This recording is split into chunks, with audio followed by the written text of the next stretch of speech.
नमस्कार रेशनूज. सध्या महाराष्ट्राच्या ज्या परिस्थितीमध्ये महाराष्ट्र चाललेला आहे याच्यावर तुम्ही म्हणताय की मराठा स्वयंसेवक संघाचे राष्ट्रीय अध्यक्ष म्हणून तुमची भूमिका काय? नमस्कार, मी दत्ताजीराव देसाई.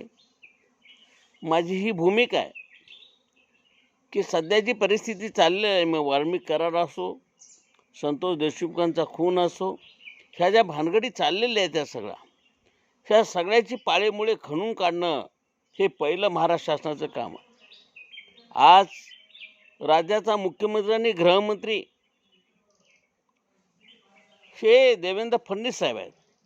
ते कायद्याचे पदवीधर आहेत, त्यामुळं आम्ही त्यांना नव्यानं कायदा शिकवायची गरज नाही. आज महाराष्ट्राचा बऱ्यापैकी अभ्यासानं आहे. 5 वर्ष राज्याचे मुख्यमंत्री म्हणून त्यांनी कामही केलेलं आहे.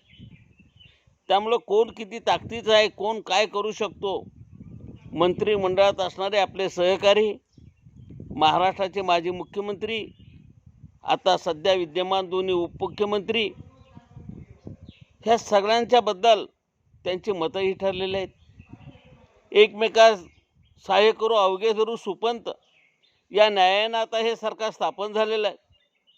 त्यामुळं महाराष्ट्रामध्ये एका विद्वान माणसाच्या हातात महाराष्ट्राची सूत्र असताना माझ्यासारख्या चळवळीत काम करणाऱ्या कार्यकर्त्याला कोडं वाटायचं काही कारण नाही. कायद्याचा पदवीधर म्हणून मी अधिकारवाणीने म्हणू शकतोय, सांगू शकतोय, कार्यकर्ता म्हणून, चळवळीचा नेता म्हणून, की 24 तासासाठी या राज्याची गृहमंत्री पदाची धुरा माझ्याकडे द्यावी. कराडासारखे असंख्य कितीही असो, ह्या प्रवृत्तीचा बिमोड केल्याशिवाय मी थांबणार नाही. ह्यांना मुसक्या लगावल्याशिवाय मी थांबणार नाही. गुन्हेगाराला शासन झालंच पाहिजे, कडवी शिक्षा झाली पाहिजे. छत्रपती शिवाजी महाराजांनी जी भूमिका त्यांच्या काळामध्ये घेतली, रांजाच्या पाटलाचे हात कलम केले, जरा बसवली. आज कायद्याची भीती कोणालाच राहिलेली नाही. कुणी उठावं, काही महाराष्ट्रामध्ये करावं, आवो जाओ घर तुम्हारा, महाराष्ट्राची धर्मशाळा करून टाकली आहे. नाही, आज महंतासारखी मंडळी बेजबाबदारपणे बोलतायत. नामदेव शास्त्री सारखे भगवानगडचे महंत म्हणतायत की गुणी नेता आहे, गुणी कार्यकर्ता आहे, गुणी मंत्री आहे, ते फार सज्जन आहेत, ते फार चांगले आहेत. कधी नामदेव शास्त्रींना साक्षात्कार झाला मला माहीत नाही, पण एवढा बालबोध महंत असू शकतो कॉम्प्युटरच्या या जगामध्ये, विज्ञान युगामध्ये, साधू संतांची, शूरवीरांची महाराष्ट्राची भूमी चांद्यापासून बांध्यापर्यंत, पंचवटीपासून प्रभू रामचंद्राच्या वनवासमाचीपर्यंत खंडपाय पसरलेला हा प्रदेश, महाराष्ट्राचा आदर्श सगळ्या देशाला. आणि त्या महाराष्ट्रामध्ये उच्च विद्याभूषित देवेंद्र फडणवीसांच्या हातात महाराष्ट्राची सत्ता, आणि कुठेही ते लगाम घालू शकत नाहीत. आपल्या बरोबर असणाऱ्या सहकारी मंत्र्यावर ज्यावेळी एवढे प्रचंड मोठे आरोप होत आहेत, संशयाच्या भोरात ज्यावेळी सापडतो आपला सहकारी, त्यावेळी त्याला ते सांगू शकत नाहीत की थोडा वेळ तुम्ही मंत्रिपदापासून बाजूला राहा. राज्याचे अभ्यासू आणि व्यासंगी उपमुख्यमंत्री, कर्तव्यगार नेते, अभ्यासपूर्वक जाणारे, धाडसा निर्णय घेणारे अजितदादा पवार, त्यांच्या नेतृत्वाखाली आज धनंजय मुंडे काम करतायत. काय अडचण वाटते अजितदादा पवारांना की थोडा वेळ तुम्ही थांबा, व्यवस्थित होऊ द्या, सगळ्या गोष्टी शहानिशा होऊ द्या. मी धनंजय मुंडेंना आजही गुन्हेगार समजत नाही, पण महाराष्ट्रामध्ये आणि बीड जिल्ह्यामध्ये संपूर्ण महाराष्ट्राचं वातावरण कलुषित झालेलं आहे आणि धनंजय मुंडेंच्या नावानं आज आकार माजला आहे. तरीसुद्धा धनंजय मुंडे सत्ता उभवत बसलेले आहेत. आज धनंजय मुंडेंच्या जागी आमच्यासारखा कार्यकर्ता असता तर लात मारली असती, त्या मंत्रिपदाला फेकून दिली असती. ही सत्ता आणि सांगितलं असतं निपक्षपाती म्हणजे काय, तुम्हाला करायचे ते करा, जर आम्ही गुन्हेगार असू तर आम्ही शिक्षा भोगू, जे काय तुम्हाला निर्णय घ्यायचे ते घ्या, सही सलामत तो पगडी 50, कर नाही त्याला डर कशाची. का धनंजय मुंडे ही भूमिका घेत नाहीत, का त्यांना भीती वाटते. आणि म्हणून महाराष्ट्राच्या राजकारणात आज काही स्वारस्य राहिलेलं नाही. सामान्य माणूस आणि राजकारणी सत्ता याच्यामध्ये कोसो मैलाचा अंतर आहे. कुठेच कशाची पायबंद नाही. प्रयत्नाचा वेग आणि गतिमानता यांचा समन्वय साधला गेला पाहिजे, तो साधला जात नाही. आश्वासनांची खैरात केली जाते.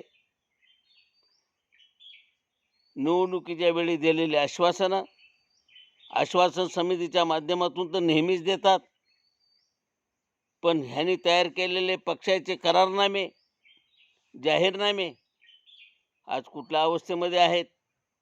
काय चाललंय महाराष्ट्रामध्ये. आमदार, खासदार, मंत्री, तणकेभाल्यांचे राज्य, अशी स्थिती निर्माण झालेली आहे.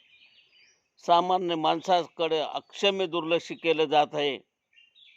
आज मराठी मुलांचं वय वाढत आहे, त्यांना आरक्षण मिळत नाही. स्पर्धा परीक्षेची त्यांची संधी निघून जाते आहे. सरकारी जागा भेटल्या जात नाहीत. खेड्यापाड्यामध्ये सुद्धा 2000 वस्तीच्या गावात सुद्धा 50, 60, 70, 80 मुलं सुशिक्षित बेकार म्हणून फिरतायत. त्याच्यातल्या 80 मुलातले 60-70 मुलांची लग्न होत नाहीत, अशी परिस्थिती आहे. ही एका गावची स्थिती नाही, अख्ख्या महाराष्ट्राची स्थिती आहे. आणि तेच देशपातळीवर परिस्थिती आहे. तरी सुद्धा याचं सोयीसुद्धा कुठल्याही राजकारणाला काही पडलेलं नाही. महाराष्ट्र कोणत्या दिशेने ही मंडळी घेऊन चाललेले आहेत, हे कांगावा करतायत. सुजलाम सुफलाम महाराष्ट्र बनवू, काय कुणाचं सुजलाम सुफलाम हे करतायत, कुणाचा सर्वांगीण विकास हे साधतायत. फक्त आमदार, खासदार, मंत्री आणि नोकरशाही. मग महाराष्ट्र शासनाचे नोकर असोत, केंद्र सरकारचे नोकर असोत, ज्यांच्या आयोगावर आयोग, सामान्य माणसाचं काय, शेतकरी, कष्टकरी, दीन दलित, पछीत शोषित जनतेचं काय अवस्था आहे त्यांची.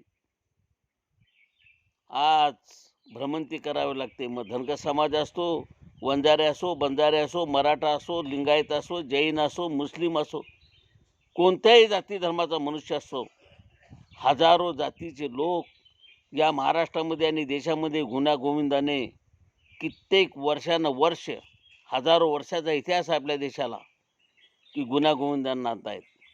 पण आजची राजकीय चौकट जर बघितली तर सामान्य जनतेला अशा खाईत ठेवून यांनी टाकलेलं आहे. महागाईचा प्रचंड मोठा भस्मासूर आहे. बिस्लरीची किंमत दुधाला मिळत नाही. केवढी केविलवाणी अवस्था आहे. आज जीवनावश्यक वस्तूंच्या किमती घ्या, गॅसच्या किमती घ्या, सामान्य माणसाला झळ बडवणार रोजचं दैनंदिन जीवन जगणं मुश्किल झालेलं आहे. आणि तरीसुद्धा ह्यांना त्याचं काही सोयीसुद्धा नाही. आणि म्हणून महाराष्ट्राचा कारभार करणारे हे कारभारी, ज्यांना आपण निवडून दिलं, ते काय करतायत, कुठल्या विचारानं जात आहेत, नेमकं ते कुणाला पोचतायत.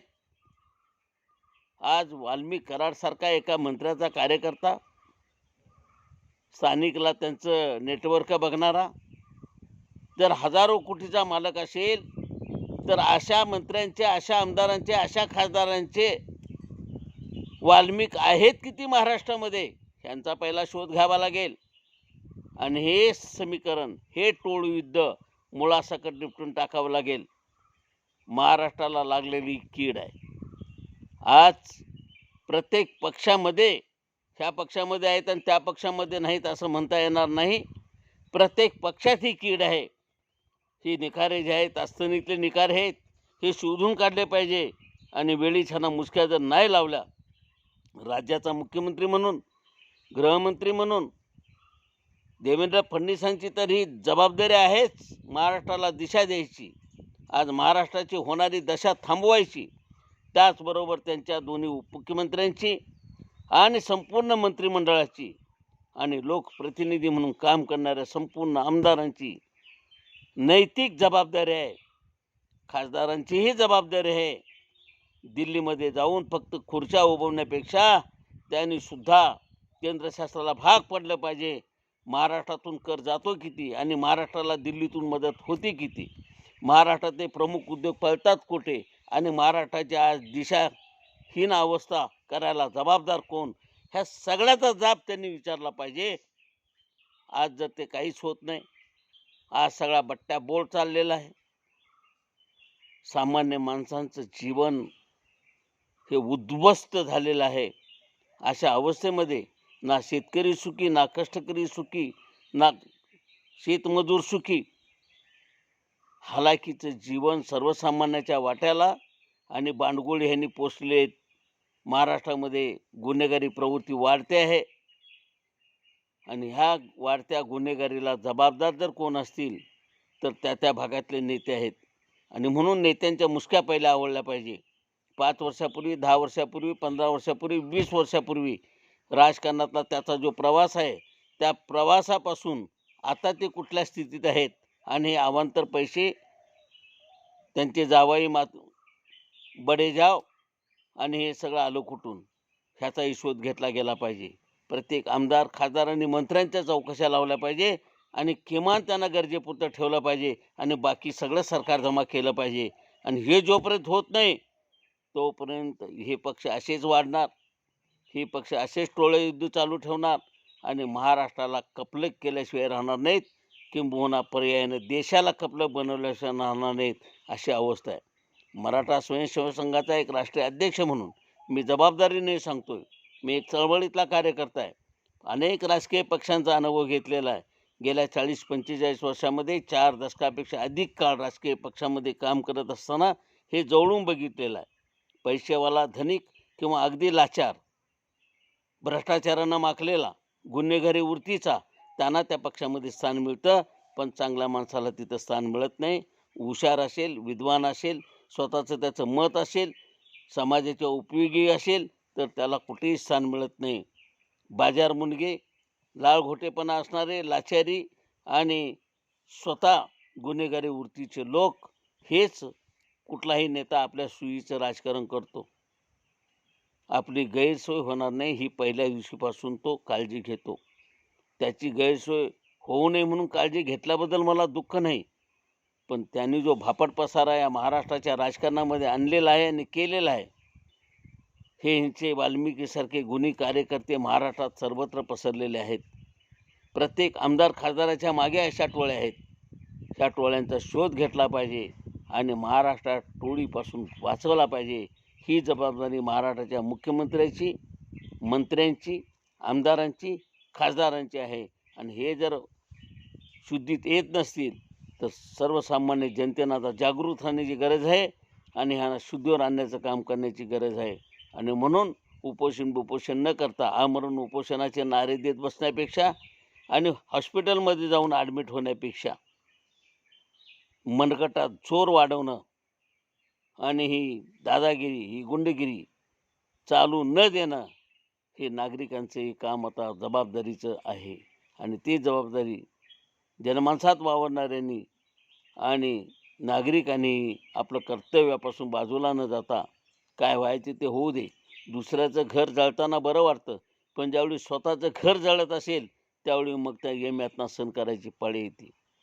त्याचं घर जळतं आहे पण उद्या आपलं घरसुद्धा सुरक्षित नाही ह्याची जाणीव जर त्यांना होणार नसेल तर प्रबोधनकर्त्या कार्यकर्त्यांनी, चळवळीतल्या कार्यकर्त्यांनी, ज्यांना समज आहे त्या कार्यकर्त्यांनी, ज्यांच्याजवळ बौद्धिक उंची आहे त्या कार्यकर्त्यांनी, वेगवेगळ्या सेवाभावी संस्था आणि संघटनांनी आता प्रबोधनाची गरज आहे. आणि ते प्रबोधन जनमानसामध्ये करण्याची गरज आहे. तरच संविधान वाचेल, तरच लोकशाही वाचेल आणि मग महाराष्ट्राचे हे आमदार, खासदार आणि मंत्री आणि मुख्यमंत्र्यापर्यंत सगळ्यांच्यावर एक चाप बसेल. आज जनतेचा रिमोट ढिला झालेला आहे. काय व्हायचं ते होऊ द्या, बघू. ज्याचं चालतंय ते हे या भूमिकेत आहेत आणि ज्याचं चालतच नाही ते निष्क्रिय आणि बेजबाबदार बनत आहेत, त्यांना दुसरं काही साधन नसल्यामुळं. आणि म्हणून ही कुंडी फोडणं गरजेचं आहे. समाजातल्या उच्च शिक्षित वर्गानं, ज्यांना समज आहे त्या मंडळींनी आता सक्षम होण्याची गरज आहे आणि ह्यांना जाब विचारायसाठी एकत्र संघटित होण्याची गरज आहे. मला ह्या व्हिडिओच्या माध्यमातून हेच सांगायचं आहे की आपल्या हक्कासाठी आपण जर जागृत नाही राहिलो आणि आपण जशी कर्तव्य करतो तशी हक्काची जाणीव त्यांना जर आपल्या करून नाही दिली तर आपण उद्ध्वस्त मुळासकट होऊ. आता थोडं तरी बोलण्या इतपत तरी आपण सक्षम आहोत. अशा मंडळींनी पुढे यावं आणि संघटित होऊन त्यांना जाब विचारण्याची तयारी ठेवावी आणि महाराष्ट्रामध्ये ह्या प्रबोधनाची आता गरज आहे. नसेल तर वाल्मिकांच्यासारख्या टोळ्या वाढतील आणि सामान्य माणसाला रस्त्यावरून चालणंसुद्धा कठीण होईल आणि मग महाराष्ट्रात आणि देशात यादवी माजल्याशिवाय राहणार नाही आणि मग कोणीच सुरक्षित तिथं राहणार नाही. आणि म्हणून वेळीच आता बंधन घालण्याची आणि वेळी जागरूक होण्याची गरज आहे. आपण सगळ्यांनी अंतर्मुख होऊन विचार करायलाच पाहिजे अशी आता वेळ आलेली आहे. नियतीनं तुमच्या आमच्यावर टाकलेली ही जबाबदारी आहे हे समजून तुम्ही आम्ही आता जाणं गरजेचं आहे. रात्र वैरायची आहे, सावध राहा हेच या व्हिडिओच्या माध्यमातून मी सांगतो. आपण निश्चित सगळी मंडळी ज्यांनी हा व्हिडिओ ऐकला ते अंतर्मुख होऊन विचार करतील याबद्दल माझ्या मनामध्ये कुठल्याही प्रकारचा संदेह नाही. तो व्हावा विचार हीच्या निमित्तानं अपेक्षा बाळगतो आणि मी माझं लांबलेलं हृदयगत पूर्ण करतो.